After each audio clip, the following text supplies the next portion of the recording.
मेरा नाम अनु है। आज मैं आपको एक ऐसी कहानी सुनाना चाहती हूँ जिसको सुनकर आप दंग रह जाएंगे।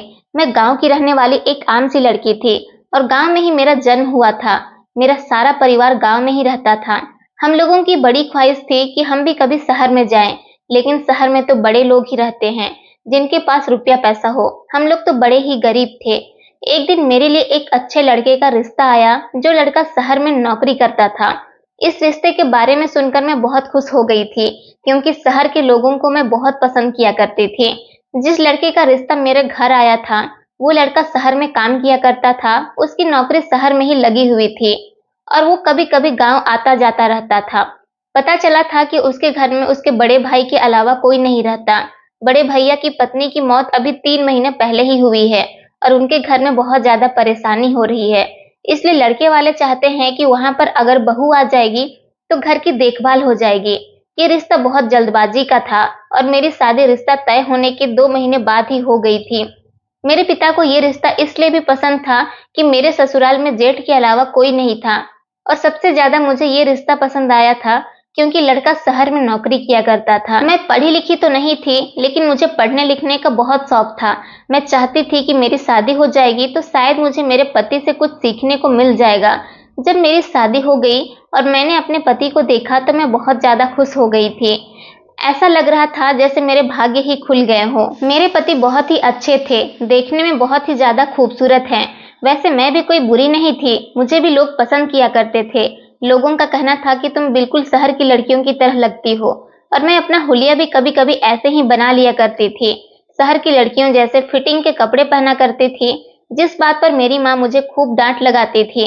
मुझे अपने पति और अपने ससुराल बहुत पसंद आई थी। मेरे पति ने शादी की पहली रात ही मुझसे कह दिया था कि तुम्हें इस घर में सबसे ज्यादा ख्याल मेरे भैया का रखना है। मैं तो शहर में रहता हूँ, इसलिए यहाँ रहकर तुम्हें उनके सारे काम करने हैं। उन्हें इस घर में रहते हुए किसी चीज की परेशानी नहीं होनी चाहिए। जब भाभी जिंदा थी तो वो घर के सारे काम किया करती थी, और जब से भाभी की मौत हुई है तब से भैया बीमार पड़ गए हैं और उनसे कोई काम ही नहीं किया जाता। इसलिए हम लोगों ने सोचा कि मेरी शादी कर दी जाए, जिससे मेरी पत्नी उनका ख्याल भी रखेगी और इस घर को भी बनाए रखेगी। मैंने अपने पति की हर बात को स्वीकार कर लिया था। आखिर ये मेरा ससुराल था तो मुझे घर के सारे काम करने ही थे। मेरी शादी को 2 महीने हो गए थे और मेरे पति हर महीने 2-3 दिन के लिए घर का चक्कर लगा लिया करते थे। मेरी शादी के 2 हफ्ते बाद ही मेरे पति शहर चले गए थे। मैं घर के सारे काम किया करती थी और अपने जेठ की भी सारे काम किया करती थी।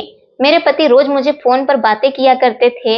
एक दिन जब मेरे पति गांव आए तो कहने लगे, तुम घर के बहुत काम करती हो, थक जाती होगी। मैंने सोचा है कि क्यों ना गांव की ही किसी गरीब लड़की को घर के काम करने के लिए रख लिया जाए। तुम्हारी भी मदद हो जाएगी और तुम्हें उसका साथ भी मिल जाएगा। मैं अपने पति की इस बात से खुश हो गई थी। उन्हें मेरी फिक्र थी, इसलिए मैं उनकी इस बात पर राजी हो गई थी। मेरे पति ने घर में एक काम वाली रख दी थी। वो जवान लड़की थी, उसका नाम अंजू था। अब घर में हम 3 लोग ही रहने लगे थे। मेरे घर में मेरे अलावा एक मेरे जेठ और दूसरी काम वाली लड़की थी, जो कि मेरी उम्र की ही थी। कुछ देर घर में रुकने के बाद मेरे पति फिर से शहर वापस चले गए थे।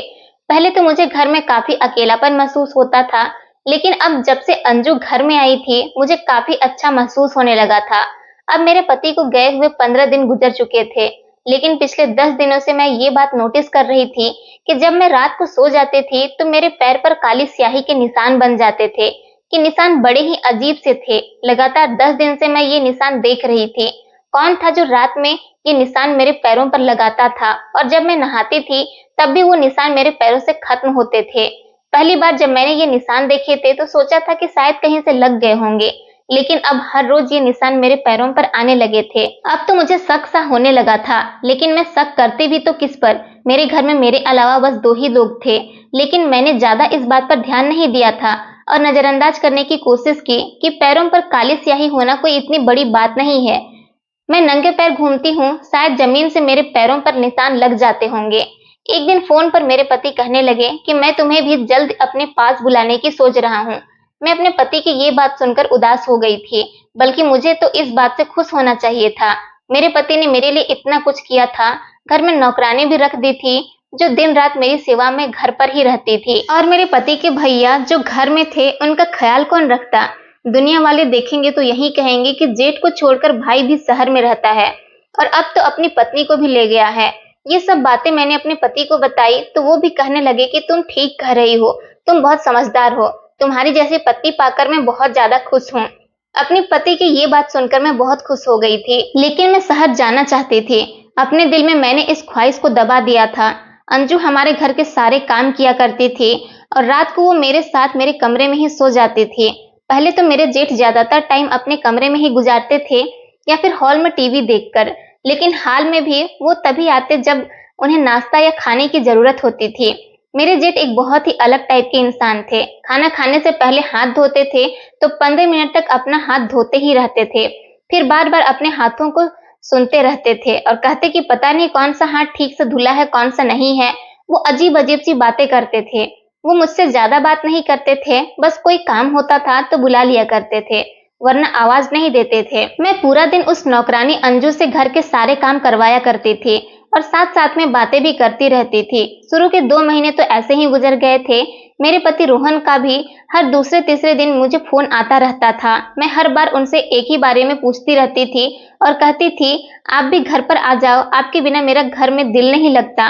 वो मुझे तसल्ली देते थे कि मैं जल्दी ही घर आ जाऊंगा। जब कभी मैं नौकरानी से अपने जेठ के कमरे की सफाई करने को कहती तो वो मना कर दिया करते थे।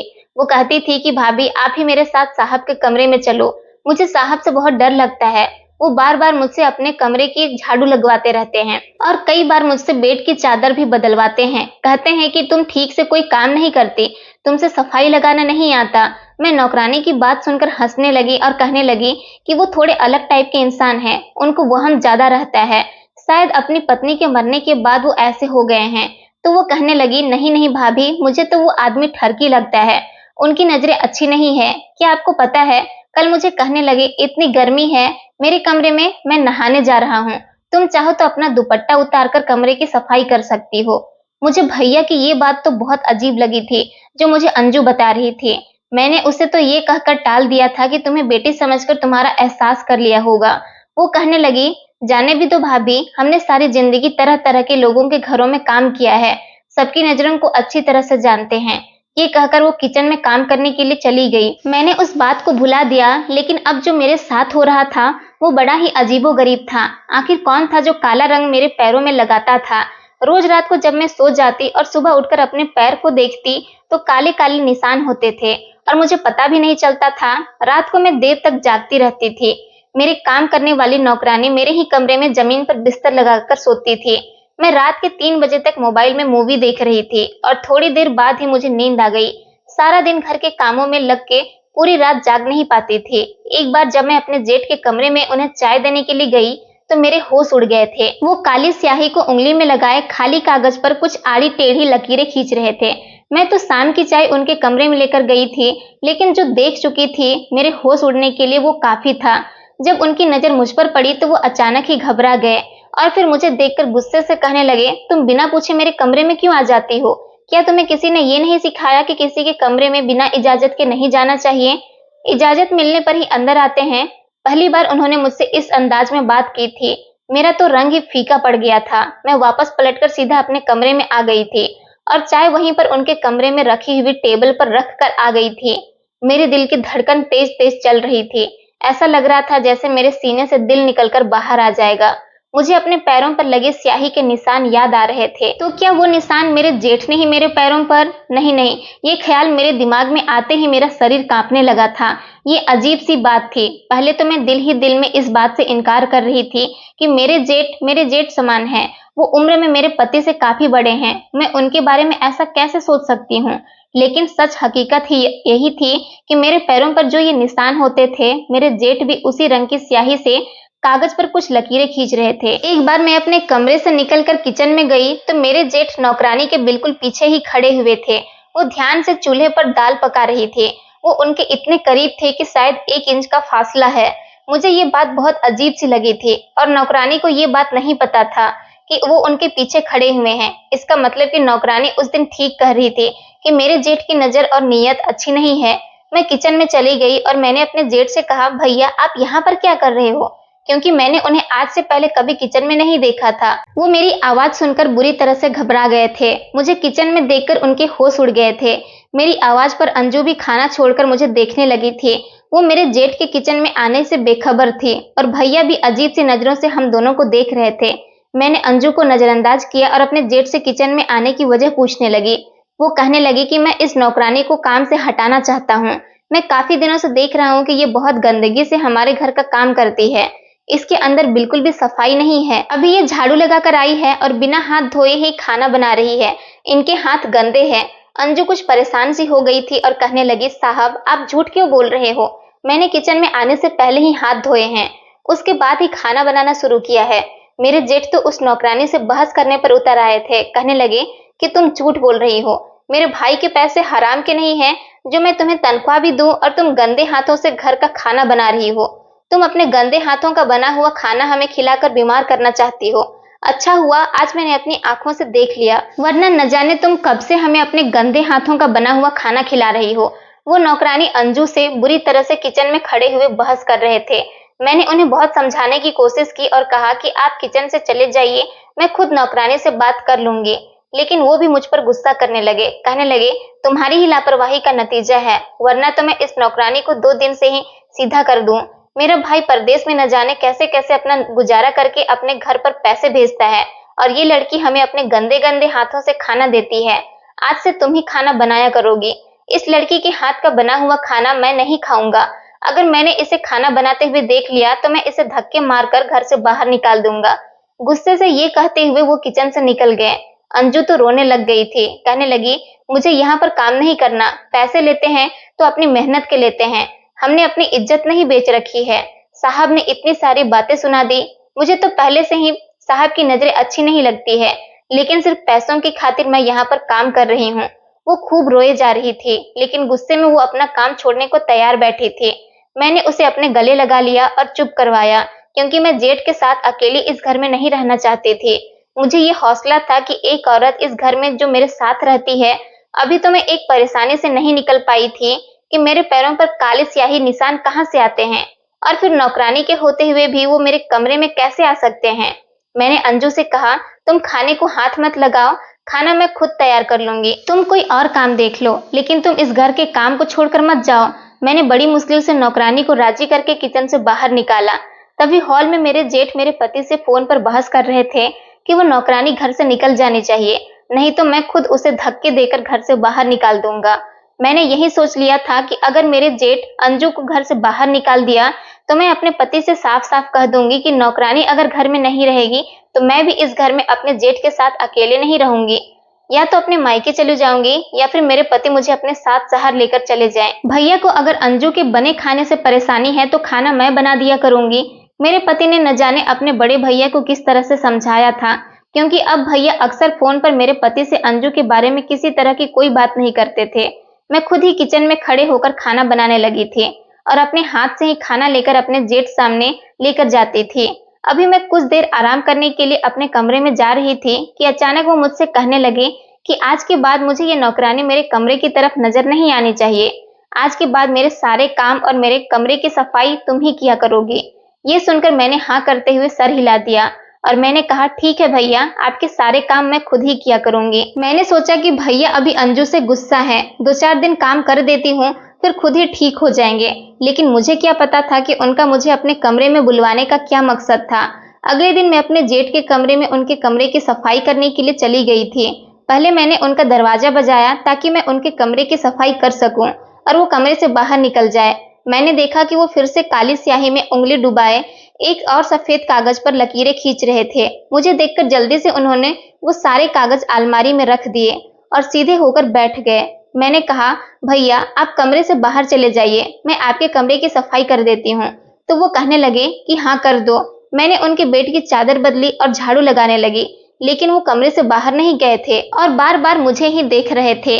एक बार भी उनकी नजर मुझसे नहीं हट रही थी।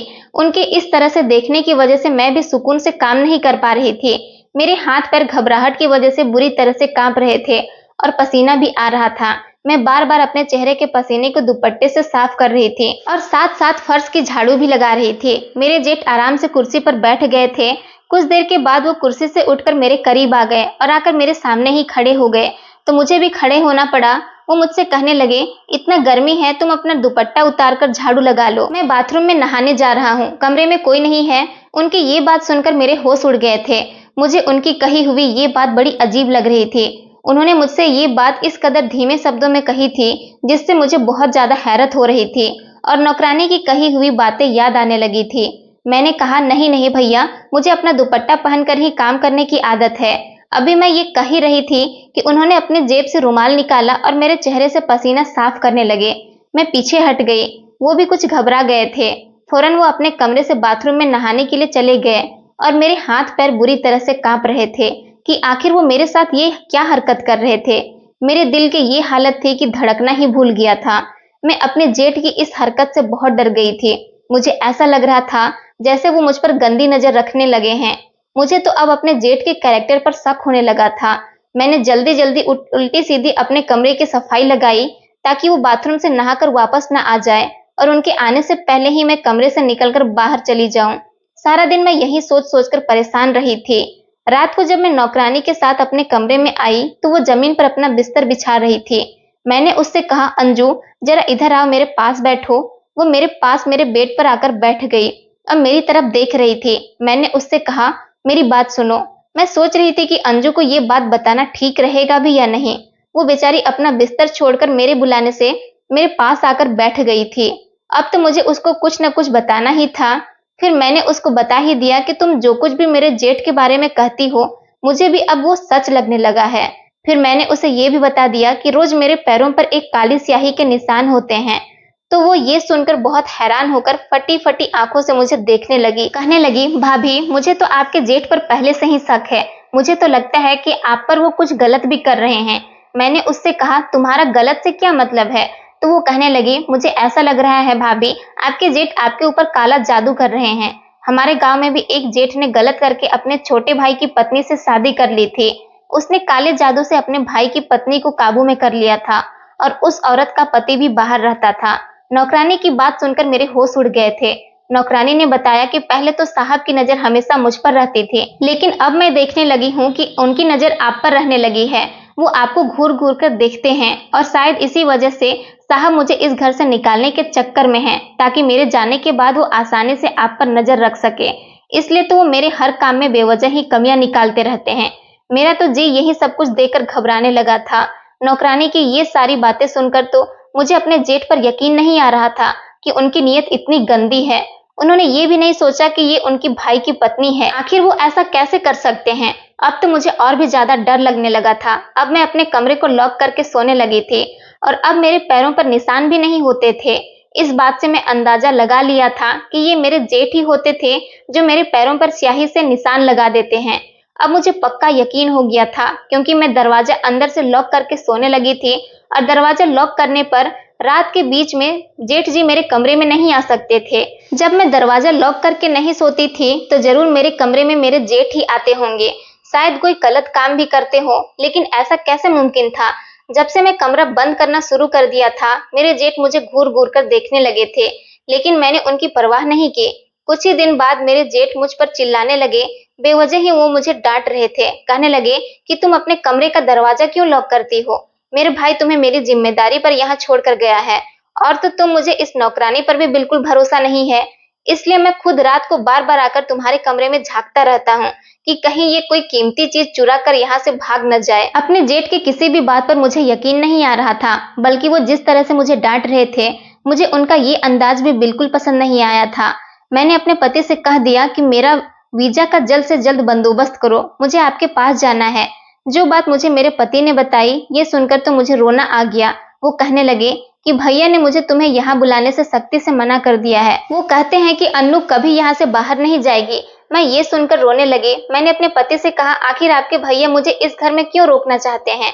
और मैंने उनको धमकी दी कि या तो आप मुझे अपने पास बुला लो या फिर आप ही शहर से काम छोड़कर गाँव में आकर कोई और काम देख लो, मुझे यहाँ पर नहीं रहना। मेरे पति कहने लगे, बस 6 महीने की बात है, मैं वापस आ जाऊंगा। तुम बस 6 महीने और जैसे तैसे घर पर काट लो।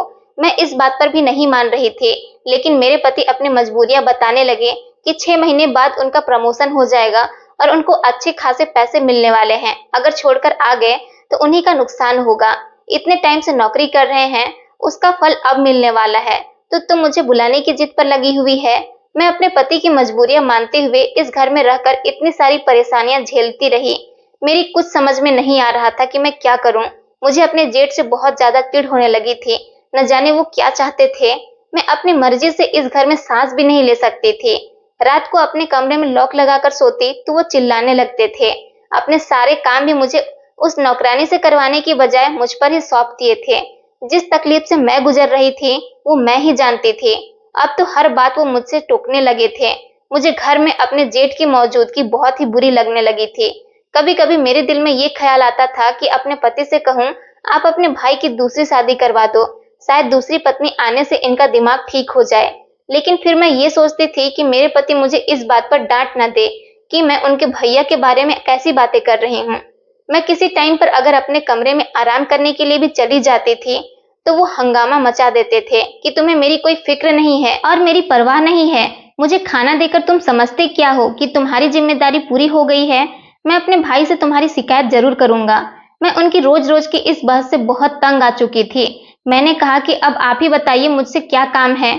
मैं आपका कमरा भी खुद साफ करने लगी हूँ, आपके सारे काम भी खुद करती हूँ, खाना चाय सब कुछ आपको टाइम पर देती हूँ। इसके अलावा मेरी और क्या जिम्मेदारी है। तो मेरे जेठ कहने लगे कि तुम मेरे पास बैठकर मुझसे बातें नहीं करती हो, मुझे टाइम नहीं देती। आखिर मैं उनके छोटे भाई की पत्नी होकर उनसे क्या बात करती और उनको किस तरह से टाइम देती। ये काम मेरे लिए बहुत ही मुश्किल था कि मैं बैठकर उनके साथ बात करूं। भला मैं उनसे क्या बात कर सकती थी। उन्हें खुद ही ये सोचना चाहिए था। ना ही उनका कोई दोस्त था, ना ही घर से कोई बाहर आते जाते या फिर उनका कोई दोस्त घर में आता। घर में तो ना ही कोई आस पड़ोसी आता था और ना ही उनका कोई रिश्तेदार आता था। गांव में भी उनके कड़क व्यवहार के चर्चे आम थे। लोग उनसे बात करने से पहले या तो डर जाते थे या फिर घबरा जाते थे। इस बार मैंने उनसे साफ इनकार कर दिया। मैंने कहा कि आपको मेरी शिकायत मेरे पति से लगानी है तो आप शौक से मेरी शिकायत लगा सकते हैं, लेकिन मैं आपके साथ बैठकर बातें नहीं कर सकती।